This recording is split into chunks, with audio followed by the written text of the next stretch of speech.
Good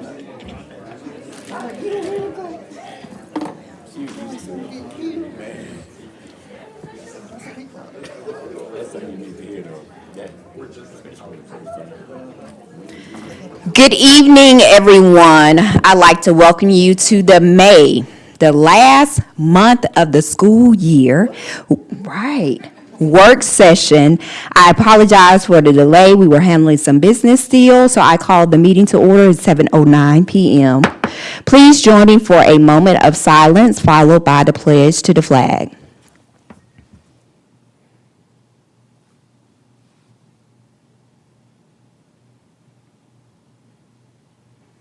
Please stand for the pledge. I pledge allegiance to the flag of the United States of America and to the republic for which it stands, one nation, under God, indivisible, with liberty and justice for all. Thank you so much. And based on the room, Mrs. Fury, we do have special recognition tonight. We do indeed. Good evening, everyone. Tonight we have several talented students who deserve to be recognized for their recent outstanding accomplishments. They include winners of the elementary state science fair, the high school regional math contest, and even participants in the World Robotics Championships. First, tonight we will recognize our winners at the Georgia Elementary State Science and Engineering Fair. Several Newton County School System elementary students brought home top awards from the statewide competition. Students, when I call your name, please come forward to accept your certificate from our school board chair, Mrs. Shaquila Henderson Baker. Audrey McGovern.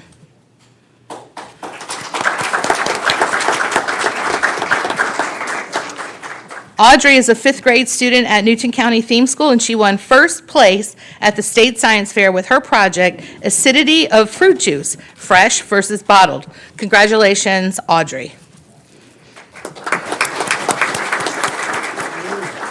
Anthony Watson III. Anthony is a fifth grade student. He's not here, but we're going to recognize him even in his absence. He's a fifth grade student at Rocky Plains Elementary School, and he won first place honors and received special recognition for excellence in earth and space science for his project, Is the World Really Round? Congratulations to Anthony.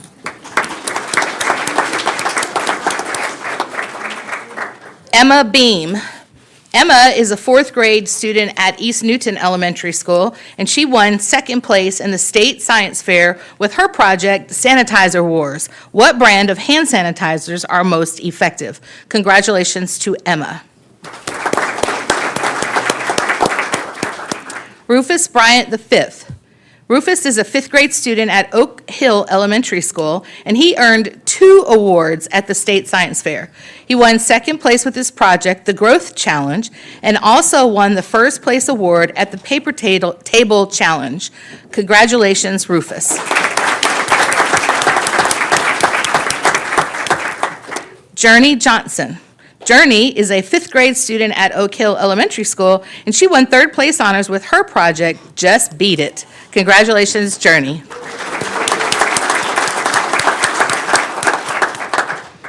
Cooper Maxey.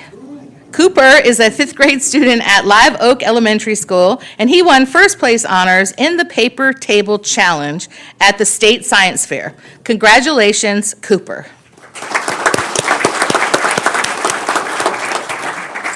And just one more time, if you would help me celebrate our elementary school state science fair winners.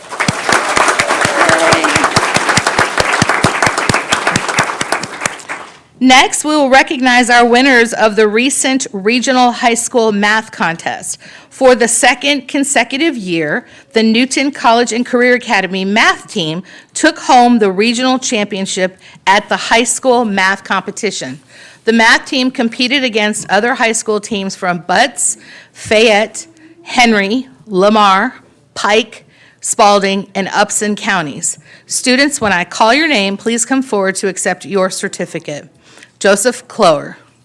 Joseph is a senior at Eastside High School and Newton College and Career Academy. Congratulations, Joseph.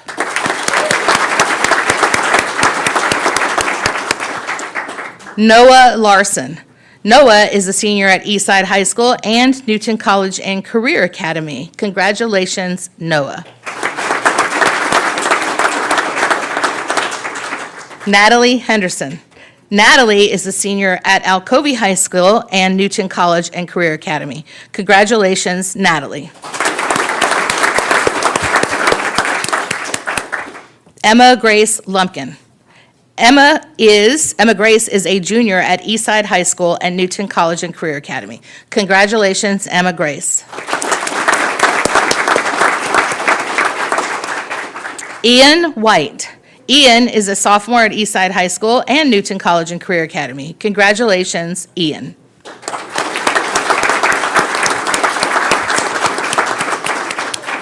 I also want to take a moment to celebrate the team coach, who is Coach Kelly Elder. I'm not sure, where are you? There she is, yay. Congratulations.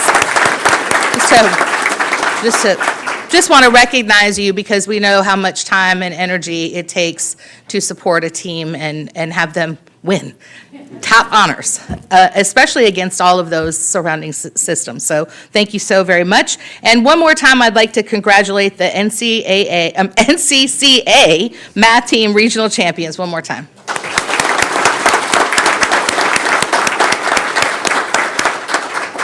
I think that's why I never say NCCA. I always say Newton College and Career Academy because I want to double the A, not the C.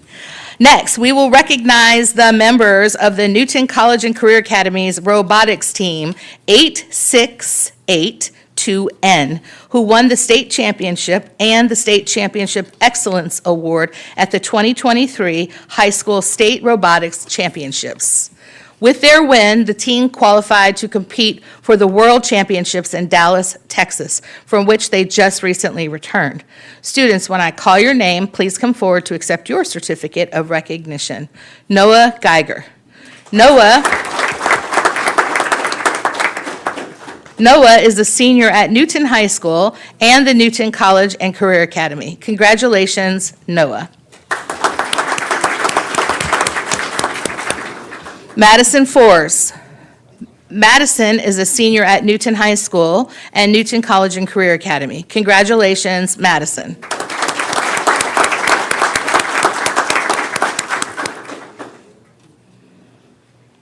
Okay, Santiago, you're going to have to help me with, is the J silent? How do we say the J? Jaramillo. Okay, very good. Santiago Jaramillo. Santiago is a senior at Newton High School and Newton College and Career Academy. Congratulations, Santiago.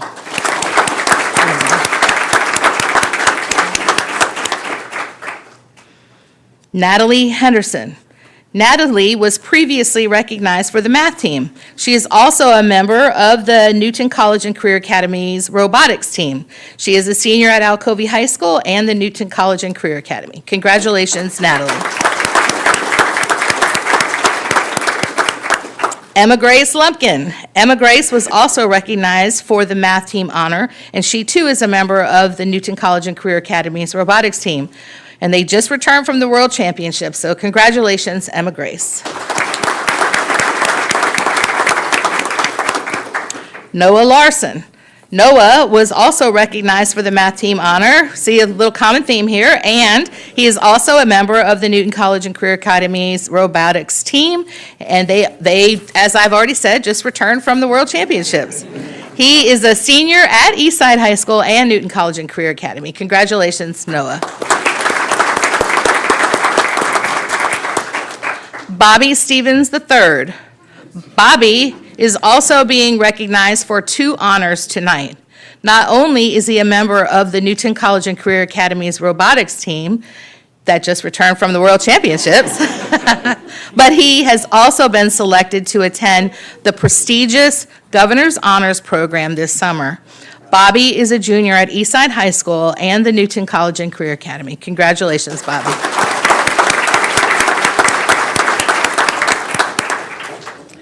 So, and just for the record, attending the Governor's Honors Program is a huge honor, especially for a student who is a junior in high school. Lots of juniors go to the Governor's Honors Program, but it's not as many as the seniors that go. So we're really proud of you, Bobby, as a junior attending Governor's Honors, and I hope you have the very best time in your field of study, because I think you'll really, really enjoy it. Most of the kids who go, they come back raving about it. And I actually got to go to the campus when they had it at Berry. I was there, and the kids were just so excited about being there with people who are like-minded. So good for you. I'm proud of you. Yes.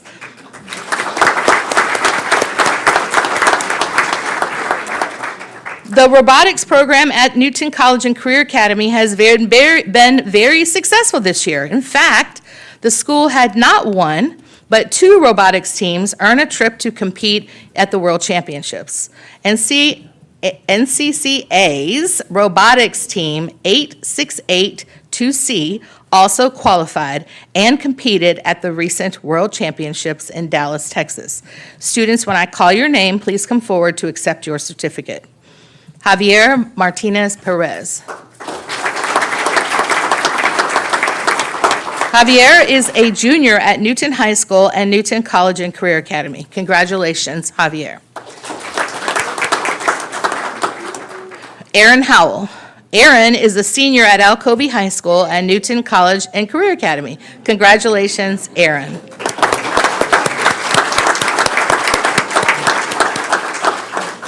Nicholas Jean. Nicholas is a senior at Newton High School and Newton College and Career Academy. Congratulations, Nicholas.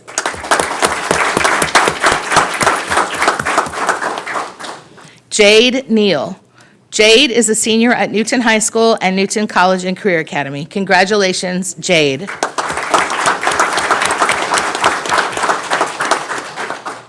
Connor Richards. Connor is a senior at Eastside High School and Newton College and Career Academy. Congratulations, Connor.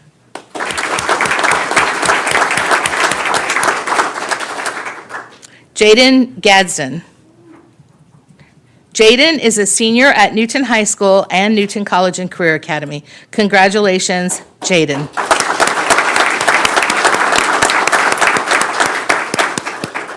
And if you will indulge me again, just to give our students another round of applause, I would appreciate it.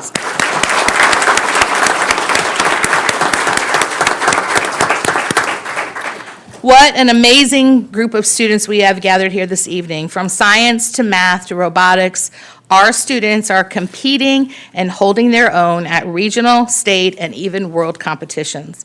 I've said many, many times over the years that the Newton County School System students are a force to be reckoned with at competitions, and tonight's recognition demonstrates just that. I am so proud of each and every student here this evening and congratulate them all on a job well done. I'd also like to take a moment to congratulate Newton College and Career Academy's robotics coach, Zachary Pitts and Ryan Allred.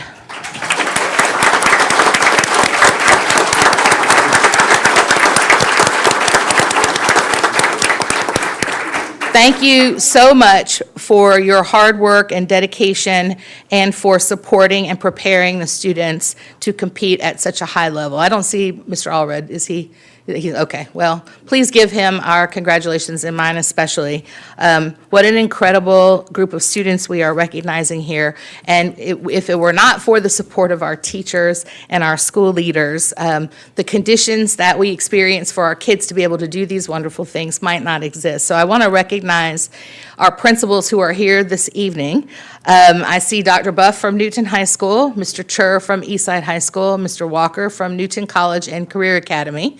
Where else am I? Anybody else? It's hard to see, there's so many people here tonight, which I absolutely love. So thank you so much, principals, for being here this evening. It takes a dedicated school leader to ensure that our students have these type of opportunities, and I'm incredibly proud of all of you. With that being said, Madam Chair, this concludes tonight's student recognition. Thank you, Superintendent Fury. I echo those words. I also like to take time to actually thank the parents, the siblings, even the siblings that are in here, and the family members that are in here.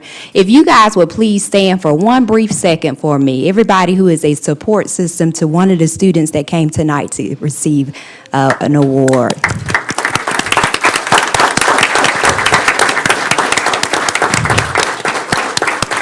We want to thank you guys because education is a partnership. So when they say it takes a village, it truly does take a village. But most importantly, students, I want you to turn around. This is your support system and will forever be your support system. These are the people that are always going to give you great advice. Sometimes it's advice that you don't want to hear. I've been a teenager or an elementary student before. But trust me when I say these are your people. When people say identify your people, these are your people.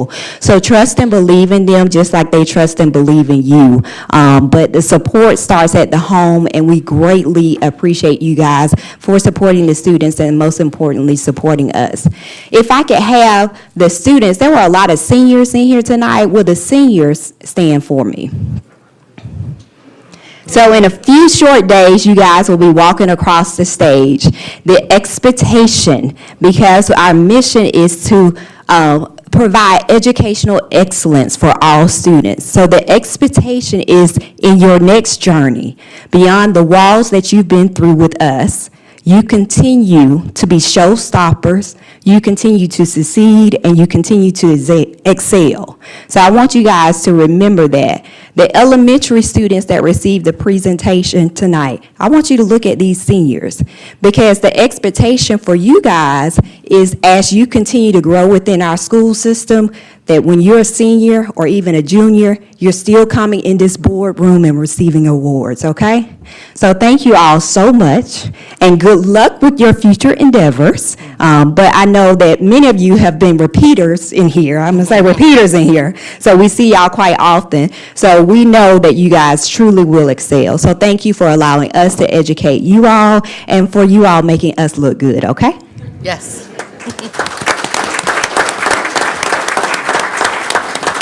With that being said, we would absolutely love for you to stay and join us in our meeting. However, if you do need to go, because our meeting does go to end tonight, so to the letter N, you are more than welcome to stay with us. However, if you need to go, now will be the time for you to leave out. You can take pictures outside. I see one finger going up in the air.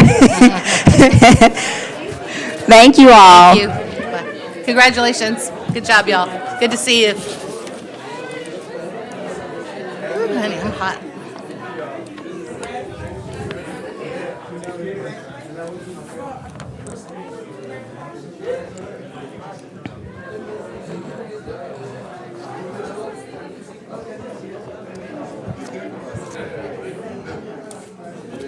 That's a lot of people. It is a lot.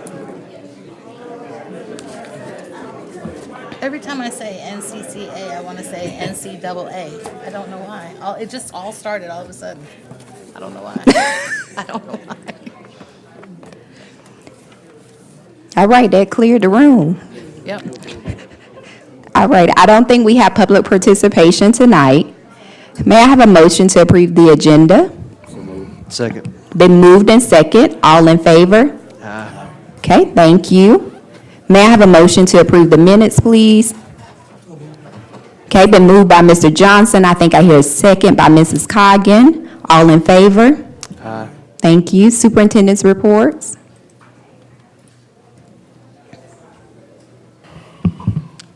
Good evening, Madam Chair, members of the board, Madam Superintendent. In the financial report, the special purpose local option for education sales tax distribution for last month was $1,853,645. Second item, the title ad valorem tax collection for last month was $633,992. And finally, expenditures are within budget with 76.34% of funds expended and 83.33% of the year complete. Financials for April are there for your review, and that concludes item A, Madam Chair. Thank you. Strategic Plan Report. Good evening. I will read some of the highlights from the superintendent's report. Under Student Achievement and Success, during the month of April, members of the Special Education Department staff served as judges at the Georgia Career and Technical Instruction State Competition. Georgia CTI supports students with disabilities enrolled in career, technical, and agricultural education classes. The students have the opportunity to demonstrate their skills and knowledge at this recent event. Newton County is proud to have 2 students serving as state officers with the organization.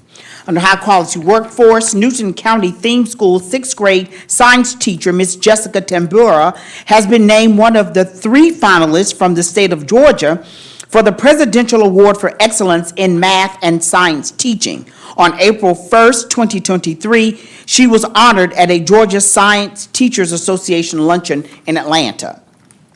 In the area of culture, climate, and communication, NCSS Parent Connect continues to be a dynamic way to engage all NCSS stakeholders in student success.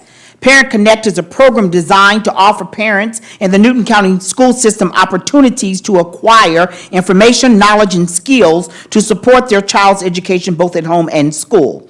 During the month of April, the Instructional Technology and Media Services Department staff collaborated with personnel in various departments to host the following sessions for NCSS parents: using Google applications to support students, Title I family engagement, and using assistive technology to empower individuals with disabilities.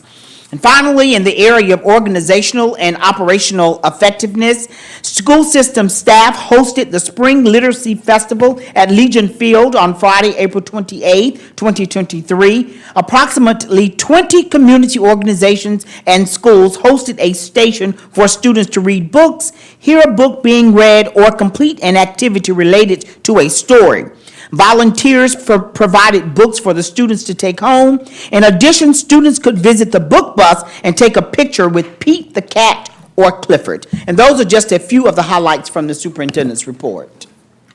Thank you, Mr. Roundtree. Enrollment report. The enrollment report, as of May 1st, 2023, there are 18,690 students enrolled in the school district. That's the enrollment report. Thank you so kindly. Are there any questions about the superintendent's reports? Okay, we have no old business. We'll move on to new business.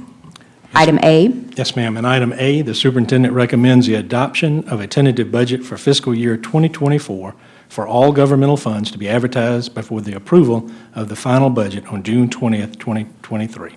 And as you know, this recommendation follows an extensive review and discussion concerning the budget. It follows budget work sessions, which occurred on March 29th and April 25th. And a copy of the tentative budget is provided there for you to review again. And that is item A, Madam Chair, and board action is requested on that item this evening. Okay, thank you so much. Item A, may I have a motion to move it forward, please? I need a second. Okay, it's been moved and second. The floor is now open for discussion or questions. I just want to remind the public that this is a tentative budget. We still have some work to do and some more data to collect, but just wanted to make sure that the public understands this is not the final budget. We have some more things to look at and talk about still, so. Yes. Yep. Okay, thank you. Thanks. Any other questions or discussion?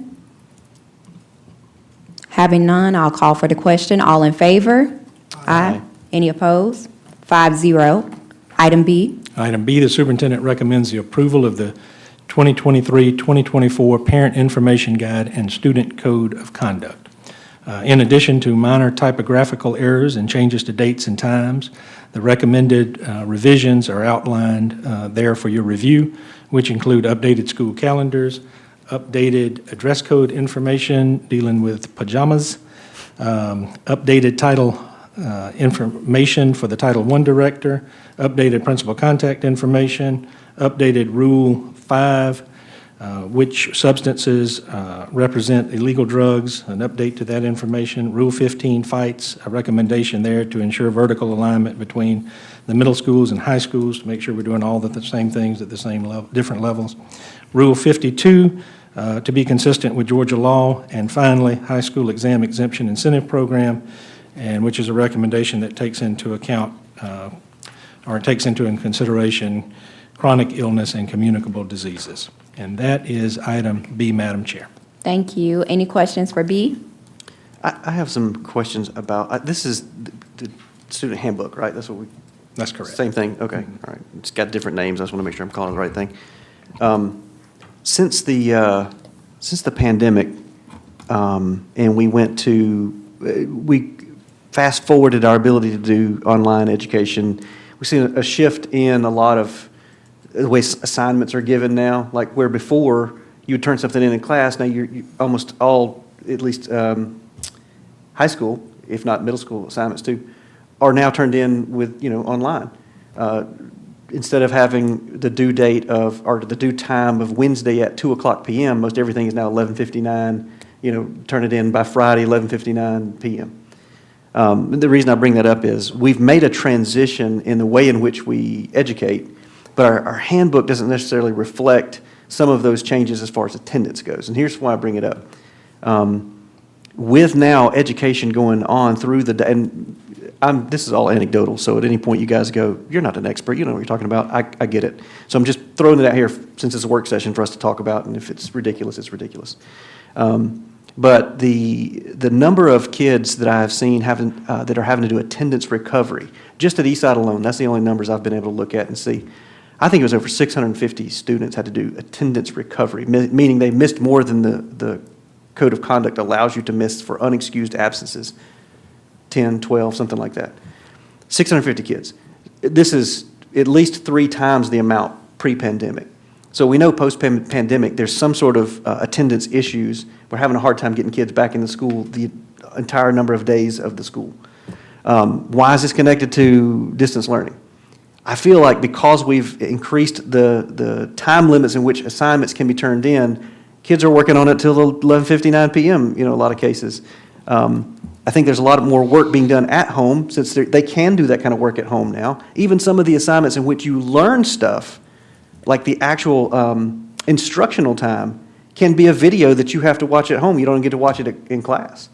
So I think kids are spending a lot of instructional time now at their house. The reason I bring it up is there's an obvious attendance issue since then. Since we've gone to an online platform, an increased online platform, there's more attendance issues. And I would say, wouldn't those two maybe correlate? And if they do correlate, should we maybe address the issue of attendance in our handbooks? If in the least bit, maybe increasing the number of parent excuses, like I think you can get 5 parent notes that now that you can be having excused absence if the parent writes in a note, just says, hey, mental health day, we needed it. Kid was up to 11:59 working on the project. Maybe we could look at increasing that number at the minimum, increasing maybe instead of 5, maybe there's 10 notes we could give kids a year that says, hey, my parent knows best. They were up late doing all these assignments that they didn't have to do in class, but they have to do at home. It's just it's something I think we should at least look at. And again, I'm not an expert, but the fact that there's so many kids with attendance issues, we can address the attendance issues some way. Is there also a way to create a little bit of margin? And I don't want to offend our teachers who are like, man, they need to be in my classroom. Well, if that's the case, then don't give them online homework. So I think there may be some concession we can make that says maybe the parents have a right to at least speak into that and give some unexcused absences that become excused. Just a thought. Well, thank you so much for that thought. And I know that Dr. Everett has worked with the high school principals and the middle school principals, but you also have a law to contend with. There's a compulsory attendance law.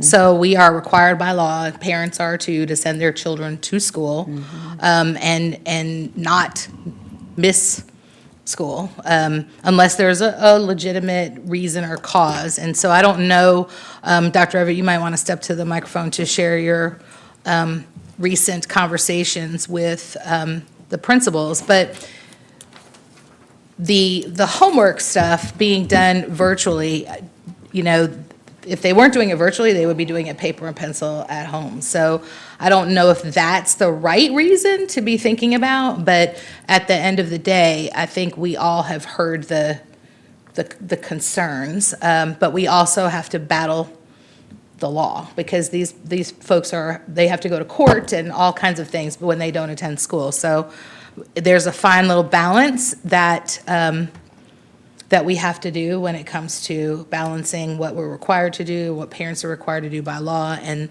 what latitude we have to allow for that. So, Dr. Everett? Hi, good evening, Madam Chair, members of the board, Superintendent. So we have had the conversation with our secondary administrators to discuss that. We have to keep into consideration that we do have a school attendance and school climate committee that meets with juvenile court. And so we discussed attendance in our protocol for that.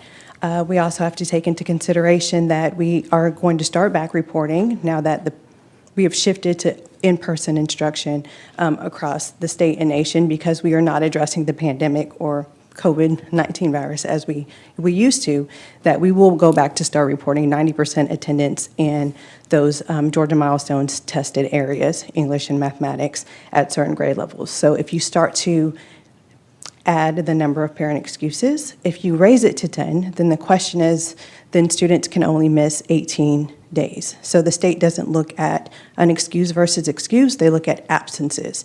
And right, so we have to take that into consideration. The conversation has taken a little bit longer with administrators because we also have to get the support of our elementary administrators who really struggle, I'm going to say, of their attendance issues being compulsory. By the time you get to high school and you're 16, right, you don't necessarily have to. The law doesn't really pertain to that 16-year-old, but how then do we get our students and our parents to make sure that there is education around attendance and that there are healthy habits around coming to school every day? So the best way is to start by keeping a balance and to educate our families and our students about the importance of attendance, because they can get their assignments online, they can turn in assignments online. However, we don't have a blended learning model. So they are still missing direct instruction when they are not in the classroom. So part of that is the issue too with teachers, is that yes, you're turning in this assignment, but you're missing all of my direct instruction because you're just, getting the assignment online. So there are valuable things that they miss from not being in the classroom, but I don't want to say the conversation is closed regarding attendance, but our last meeting, Dr. Benton serves on the committee as well. Our last meeting will take place not this Friday, next Friday, and so we'll bring it up to them as well. What can we do for our community, right, as far as healthy habits and education? There is research that says when schools, the number of days that you miss, it also affects the graduation rate, right? So we have to take that into consideration. And then what's the message that we're communicating to our students?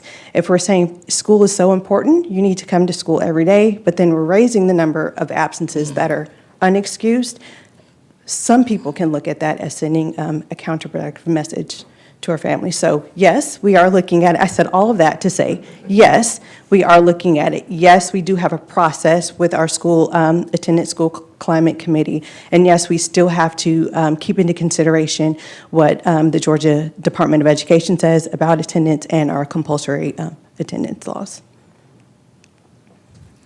Thank you for considering it. Or that was the kindest no ever. I'm not real sure. No, it's fine, I'm kidding. Okay, any other questions? Okay, item C. In item C, there's a recommendation that the school supplies needed for the school system be purchased from Griffin Risa, total cost of $95,618. Our administrators looked at the needs and requirements of our individual schools and developed a core list of items to be purchased. All schools will receive supplies which will be delivered to them directly by Griffin Risa. This deals with Strategic Goal Area 1, student achievement and success, purchasing documentation is provided, and funding source identified, and that is item C. Thank you. Any questions about C? D. Item D, the superintendent recommends the social and emotional learning software needed for the school system be purchased from Rethink Ed. Total cost $76,000. This is a renewal. Rethink Ed provides an evidence-based social and emotional learning solution that is flexible, scalable, and is designed to empower educators to meet the needs of children and their families. Rethink SEL platform provides students, teachers, administrators, counselors, caregivers the tools to develop stronger emotional support system. This deals with Strategic Goal Area 1 and 3. Purchasing documentation is provided. Funding source is identified. Item D, Madam Chair. Thank you. Any questions about D? E? In item E, the superintendent recommends a PBIS reward software needed for the school system be purchased from PBIS Rewards. Total contract value $40,232.50. And this is a renewal also.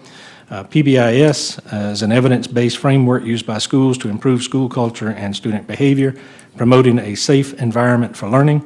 The software as a service solution provides an automated school-wide PBIS management system that allows administrators to clearly see how teachers are using PBIS and how PBIS is improving school culture.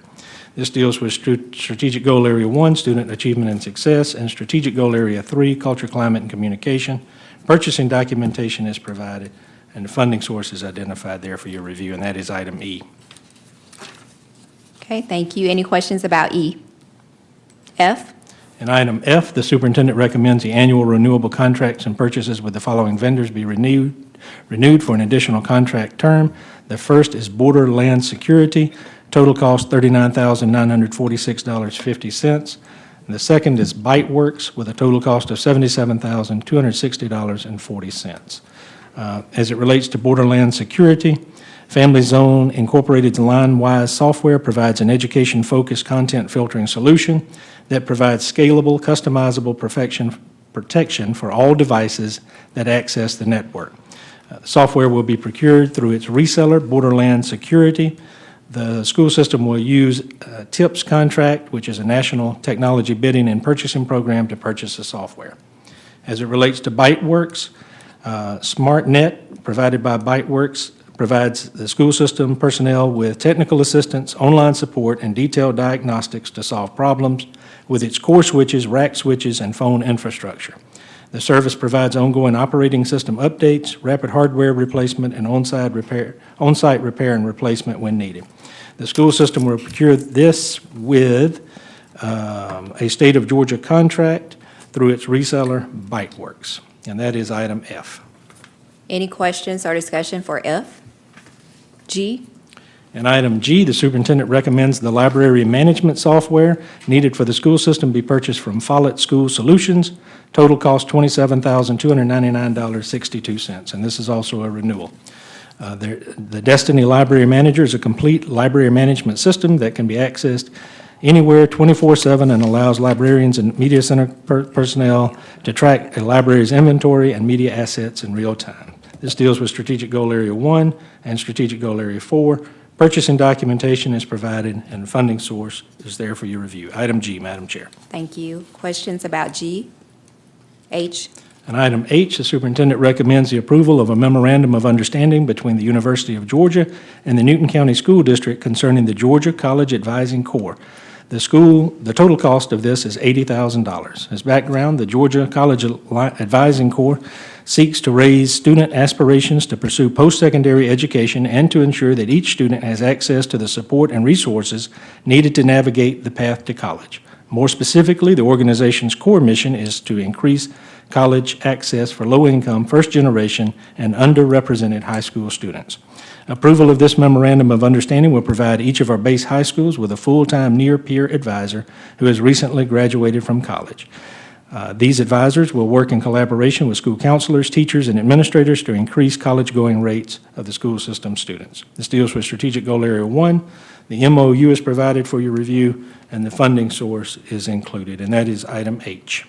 Questions or discussion? Yeah, question, please. Do we maintain data on the participants in this program and students? In his Turn your mic? on. Mr. Johnson. Mr. Johnson. I'm sorry. Good evening. So we do maintain data that shows the work that those college advisors are doing. So I pulled some of the data as of yesterday. So a couple highlights. Our advisors have engaged with 58% of parents of seniors this year. That's the nationwide average, and that number is 25%. So having them certainly increases that number. The college advisors have met individually with 97% of the seniors across all of our schools. The national average is 74% there.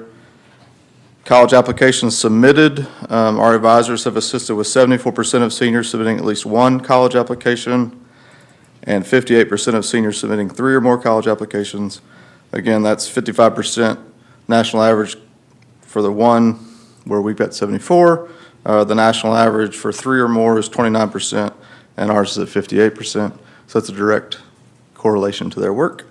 And then a couple program highlights. The college advisors are helping run things like FAFSA Fridays, workforce discussions, campus tours, Infinite Scholars, college scholarship fairs, University of Georgia and ABAC military days, college planning nights, and those things.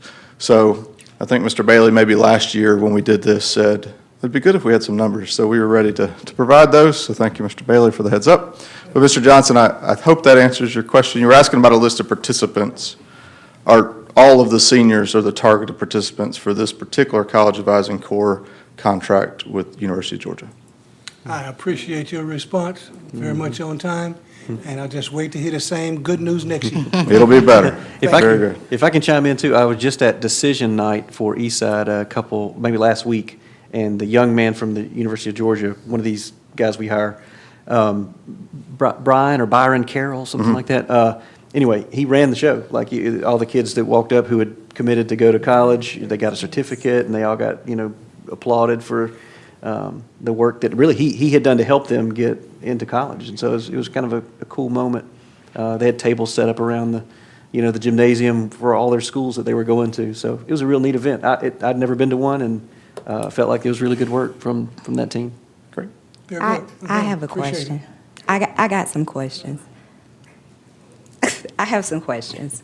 So I have some questions. So with the data, is that students that they've actually touched and assisted, or are these students are you guys using data of students that have gotten accepted in colleges?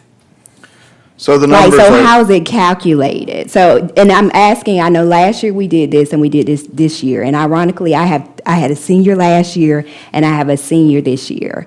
So how are you calculating this? the college advisors meet with those students and input that into a database that reports back to the University of Georgia College Advising Corps.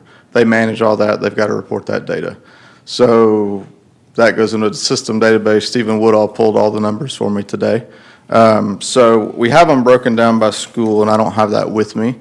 So some of the schools, I think Eastside's was 100% met with seniors. Newton, I think, was 98% of the seniors had been met with, and Alcovy's, I believe, was 90%, if I remember correctly. So that's where the numbers come from. Those advisors meet with the students, input the data into their system, and report that to their supervisors. We contract with UGA. They manage and supervise the program, hire and evaluate those people. We keep track. Every month we get one of those reports, and we see the numbers go up throughout the year. And I think I asked this the last time, so my next question is, when they need some support, and I think I asked this, who supervises them, since they're technically fall up under UGA, and it's because there may be people that need support, because it is the information they are responsible with assisting the students sometimes have deadlines that you don't get a second opportunity to make those deadlines. So if these are people who are supposed to be sending transcripts or something that it may be something that the school is directly requesting, and they're the only people that have access to do that request, they have deadlines attached to it. So that's my concern. Who supervises them to make sure they are meeting these deadlines? And when they don't meet the deadlines, who in turn have a discussion with them, or who offers support to them? And I'm glad you had a great decision day. Culmination of that work. I had a different experience today. So who supervises them to provide support to them? So those folks, again, their primary supervision comes from the UGA College Advising Corps, although the school level principals have some say in that and some work with them. Each of them has a on-site supervisor, that's probably the wrong word. In the MOU, there's some wording, and that's typically a lead counselor that does that work with that person. Stephen Woodall at the district level helps oversee and support those folks as well. I will say, when it comes to sending transcripts and those kinds of things, that's the responsibility typically of the counseling office, not of this person. So They'll what I help. mean on the Common App. So the Okay. Common App and then the Black Common App are those college application one-stop shop. And the college advisor that we have working in our district, that is their responsibility on those Common Apps to provide the information they're requesting.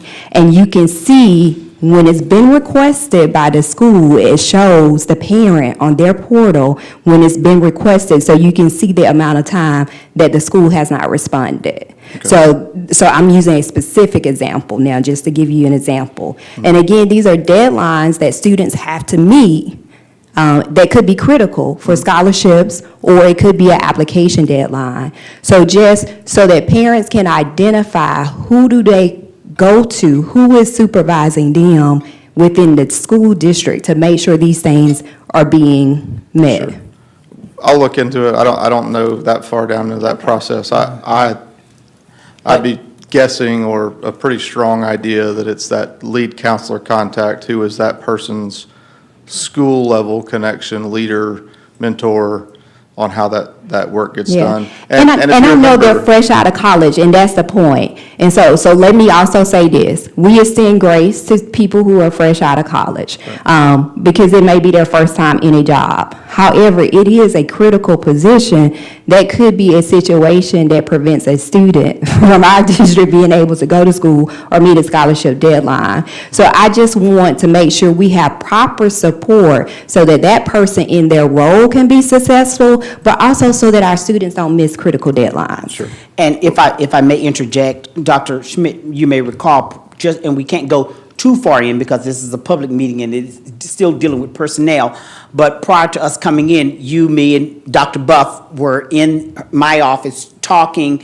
about where there may be some gaps, particularly at Newton, and a way to strengthen that and close that. Remember, before we came in. So it's ironic that you've brought this up, but the principal has even, recognized some things. Not that the person has done a bad job or needs to go, whatever, but just some things from our end that we perhaps need Right, to that's why I'm strengthen to help asking, them. So who extends, so that's why I said that, because you keep in mind, it's a student fresh out of college. That's the whole purpose. Yeah. So that they're at a closer age than for our high school students. But at the same time, we need to identify somebody who can offer this, those people support so that they're successful in their role, and so that our students are successful as well. Well, and I think that's in place. I think maybe we need to follow up with some procedures and make sure that the checks and balances are happening. And I'll say too, if you remember, 4 years ago, we didn't have any of those people at all. It was all on the shoulders of the counseling office. And so while these folks have taken on some of those responsibilities, there's still a lot of that work that is in conjunction with the counseling department. And so I don't want people to think that the counselors no longer work with college and career readiness and college applications and even Common App. That this is additional layer of support that we didn't have. Counselor caseloads were very large, so these people particularly work with the seniors along with Mr. Woodall. And then we've got two other college and career specialists that are not part of the college advising corps that work on some other things in the peripheral. So, but we'll take a look at the procedures and make sure that if there are specific gaps and concerns, we'll button those up. But I think if there are concerns that people have, the principal, the counseling office, Mr. Woodall, and myself can address those with the college advising corps supervisors who pay them and say, hey, look, we've got some concerns here, here, and here. And I know we do that occasionally throughout, like Mr. Roundtree was just talking about. But if there's things that we're not knowing that are happening, we're certainly able to address that and work through it. Thank Okay. you for bringing it up. Any other questions? Okay, Good. thank you. Item I. Item I, the superintendent recommends band instruments and accessories needed for middle and high schools be purchased from Music and Arts. The total cost is $97,499. Each middle and high school was allocated funds based on student enrollment and the need for replacement of band instruments and accessories. School system will use a contract managed by Omnia, a national purchasing cooperative, to purchase the band equipment. The schools and the cost are provided there for your review. This deals with Strategic Goal Area 1, Student Achievement and Success, and Strategic Goal Area 3, Culture, Climate, and Communication. Purchasing documentation is provided, and the funding source is included, and that is item I, Madam Chair. Any questions about item I? Yes, I have a question, please.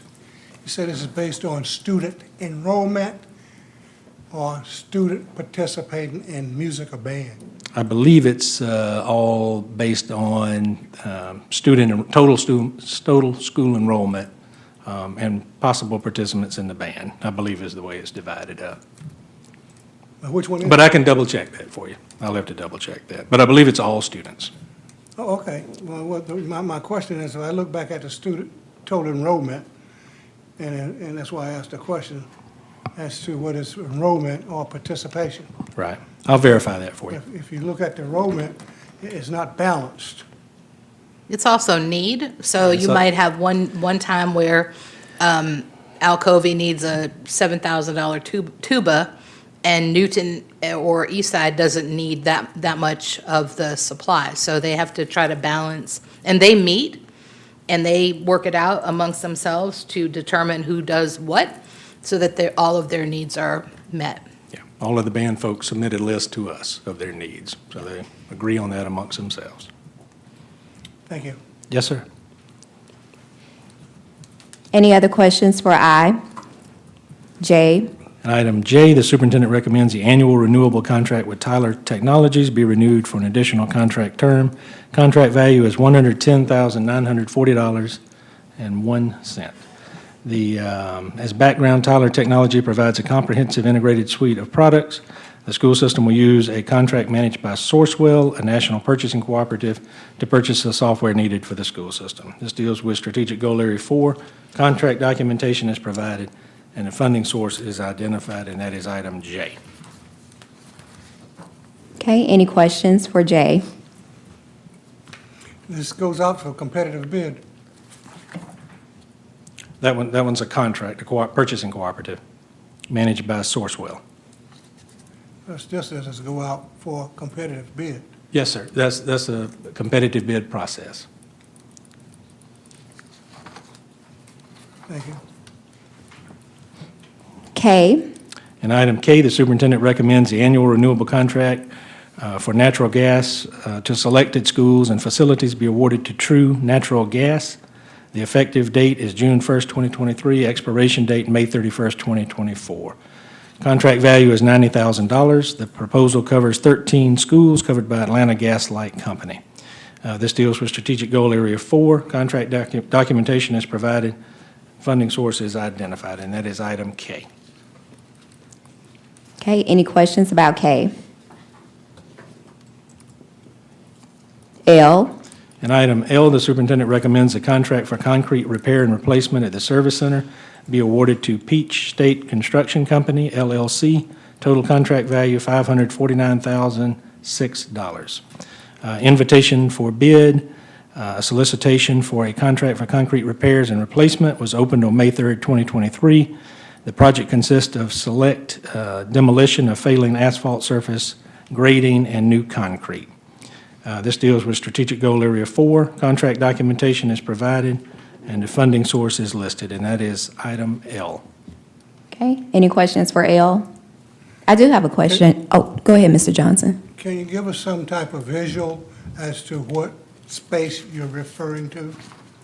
Yes, sir. I thought it was in the documents, but I do have a copy of it right here. It's not, I was going to need some help going through it too, because there's about 60 pages of boilerplate with no data. And then the last page is just the bid page. That's the yellow highlighted area. It's really the high-traffic area where buses travel, and the asphalt is in pretty poor condition. So it will be replaced, the asphalt that's there will be replaced with concrete. Right, and there are some concrete areas that have also failed, and those areas will also be replaced with concrete, so it will hold up a little longer. can I continue with a question?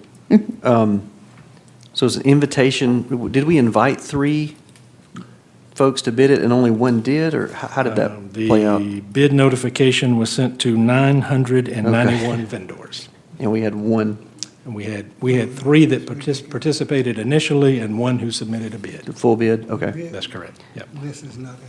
So a follow-up question then would be, there was It's a long day. a potential addendum for Newton High that I see as either we're not voting on that or it was maybe taken off the bid, I'm not sure. Alternate 2. And so I was just curious, it's a big job. My assumption would be that that was work that we wanted to do, but probably did not have the funding to do because of the cost associated with the primary thing that we wanted, which was Okay. the repair of the work at the. So that work is still on the to-do list, it's down a notch. Yeah. Okay.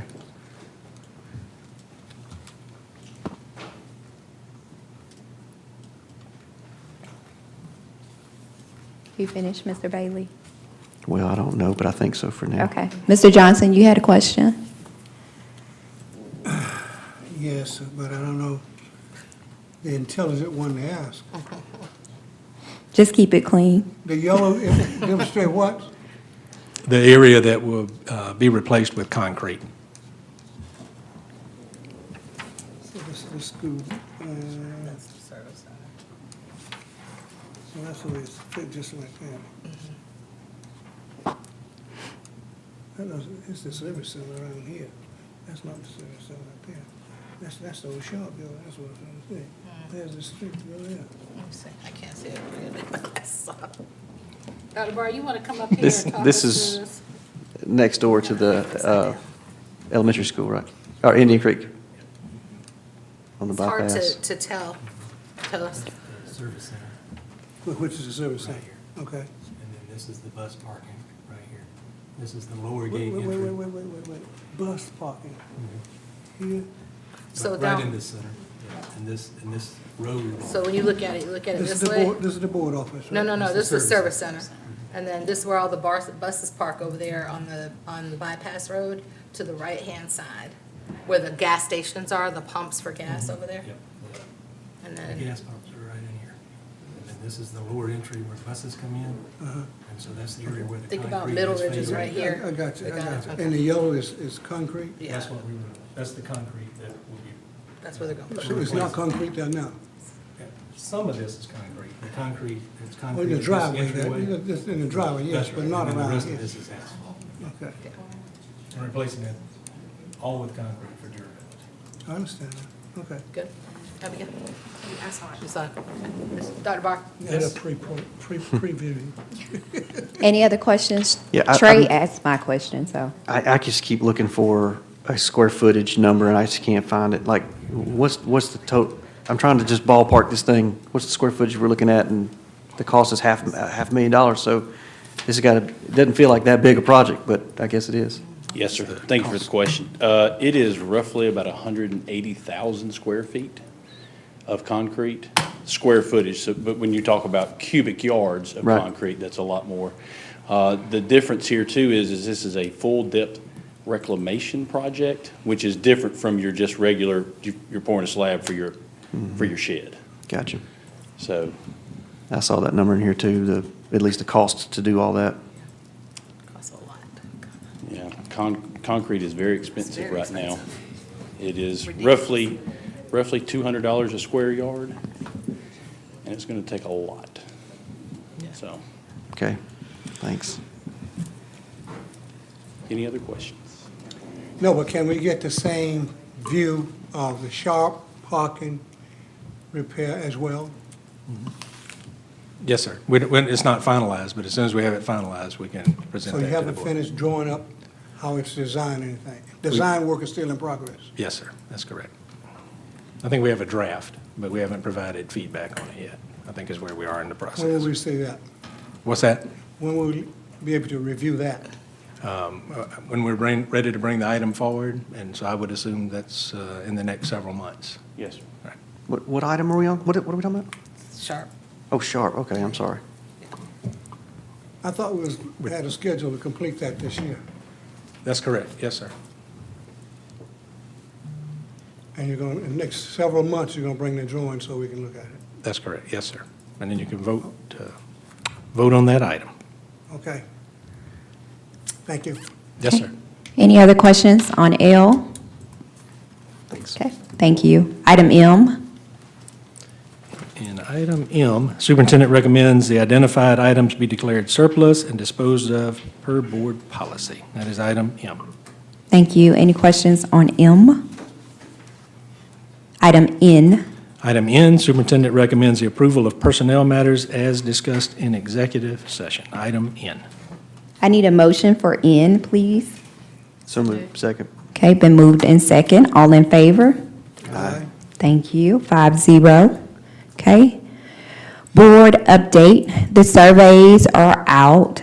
The board members have received the survey feedback from the first couple of weeks and from this past week. We are going to figure out, because there were, and I'll just say, there were some names put in the survey. Y'all, please do not put names in the survey. So we need to have those things deducted from the survey before we start finding a way to release the results to the community. And also, you only have to fill out the survey one time. So, like, some of the comments are directly redundant. So you kind of filled out your survey like 5 times in a row. So we get it just one time. But the survey will stay open until the closing date of the position, which is May 21st. So you still have time, if you have not filled out your survey, to fill out the community survey. So we greatly appreciate you guys for filling out the survey, but please leave the names out of it to make it easier for us. And so that's where we are in the process as of now. And once we have all of that information, Dr. King will then really kind of coach the board on identifying, once he narrowed down the list based on some of the qualities and stuff, questions, talk about community engagement and those things. So that's where we are with that. Can you say clearly that we're not entertaining candidates yet? Oh, yeah, I can. Okay, because people were asking. Trey, you didn't have to hide. Well, you can say it. I'm not sure I can say it again. Say it around the Yeah, second. yeah, it's fine, yeah. So we are not entertaining candidates at all yet. In fact, we don't even know who the candidates are. So we have no idea who has applied, unless somebody said, I think the last board meeting, I said that a couple of people said, you're going to see somebody I know, or I am applying. It was a sitting superintendent. So unless somebody has directly told us they applied, then we don't know who has applied. But even when it closes on May 21st, just to let the community and the board know, we don't get a direct list of the candidates. The process then is that Dr. King and his team narrow it down based on the qualifications that are listed on the application. And so they're ranked in order of those qualifications. So if somebody had 20 of the 100, it was a lot, 20 of the 100 qualifications on there, then they'll be in a ranking with other people who had 20. Somebody who had 80 of 100, he'll say, these are the top people that had the majority. Then the next slot are, these are the people that had between this amount of the qualifications. And from there, we kind of view those things, or he has dialogue with us, how would we like to proceed? So again, we have no idea who has applied at all, and won't know that information until a later date and point. I want to remind people, though, I did say, because a lot of people are like, are y'all going to have somebody in place? So the board has already discussed in executive session, which I said from the very beginning, it is a long process. I think people don't realize how long the process is until you have done a superintendent search. It's a long process. So the board has already identified a plan B in the event that we do not have a set superintendent in place. However, because that is an executive session topic, we do not discuss that until we have to go into that plan and we're ready to release that plan, okay? But just to make you guys aware, we do have a plan B in place, okay? Right. Other matters of interest? Madam Chair, I would just announce that it is that time of the year, the culminating experience of 13 years of education and getting the opportunity to see our seniors graduate from our high schools. So Alcovey High School will graduate on May the 24th at 8 p.m. at Sharp Stadium. Newton High School will graduate on May 25th at 8 p.m. at Sharp Stadium, and Eastside High School will graduate May 26th at 8 p.m. at Sharp Stadium. On the website, there are contingency plans that follow the same order. So if Alcovey, for example, we're going to try to follow this schedule as closely as we can. So if there is a horrific thunderstorm, which I don't even like to say those words because then I might be breathing it into action. But then we would follow up with a makeup day for Alcovey would be Saturday at the same time at 8 p.m. at Sharp Stadium. Newton would be Sunday, the 28th at Sharp Stadium, and then Eastside would be Monday at Sharp at 8 p.m. as well. But let's not call into existence the rain or thunderstorms or anything that would prevent us from following our schedule.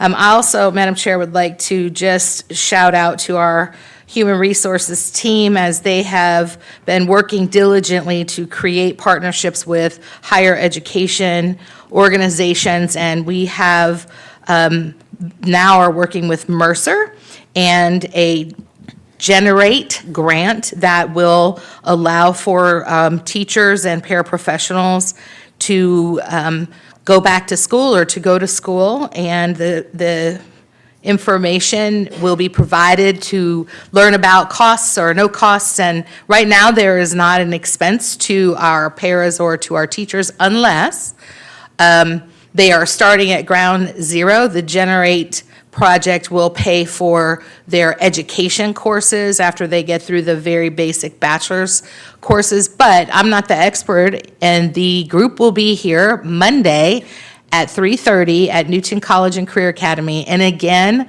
at 5:30, or 5 o'clock at Newton College and Career Academy. So I encourage anyone in our school system who is on a provisional certificate or has a waiver or is a paraprofessional interested in becoming certified, especially if they're in a kindergarten or a pre-K setting, to attend this meeting, because you can go to school at no cost to you and earn a degree and come back and work for us and hopefully be able to continue your employment with us for many, many years to come. So I'm really proud of the work. Ms. Sanders has been trying to get this whole kind of project set up for a very long time. And so I'm just so happy that the team was able to pull it off, and proud of the partnership with Mercer, and looking forward to seeing so many of our people at the meeting, and then having that opportunity to grow in their educational experience and help our students become the very best that they can be. So it's really, really exciting. So, Madam Chair. Thank you. One question.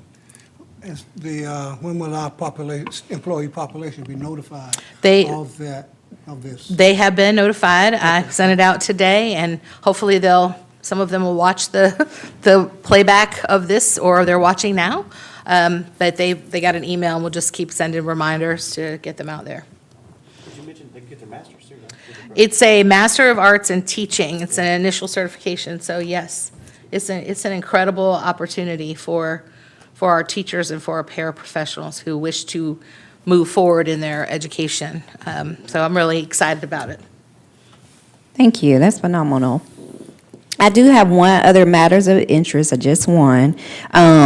So I want to give a shout out and a congrats to Mr. Coates, the director of bands at Alcovey High School, the Tiger Band over there. So for the first time in history, they're having their first annual Alcovey Tiger Band signing day. It is tonight, so we had a board meeting, so could not go. He had sent an invite, but he had the details of it.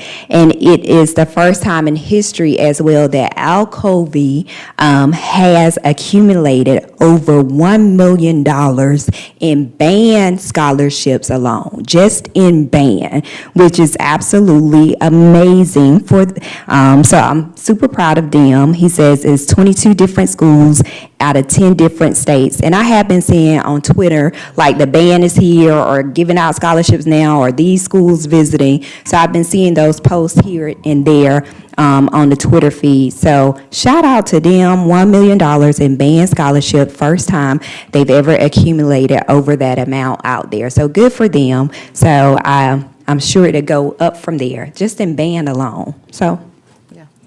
It's absolutely incredible. And He got my amen. yes.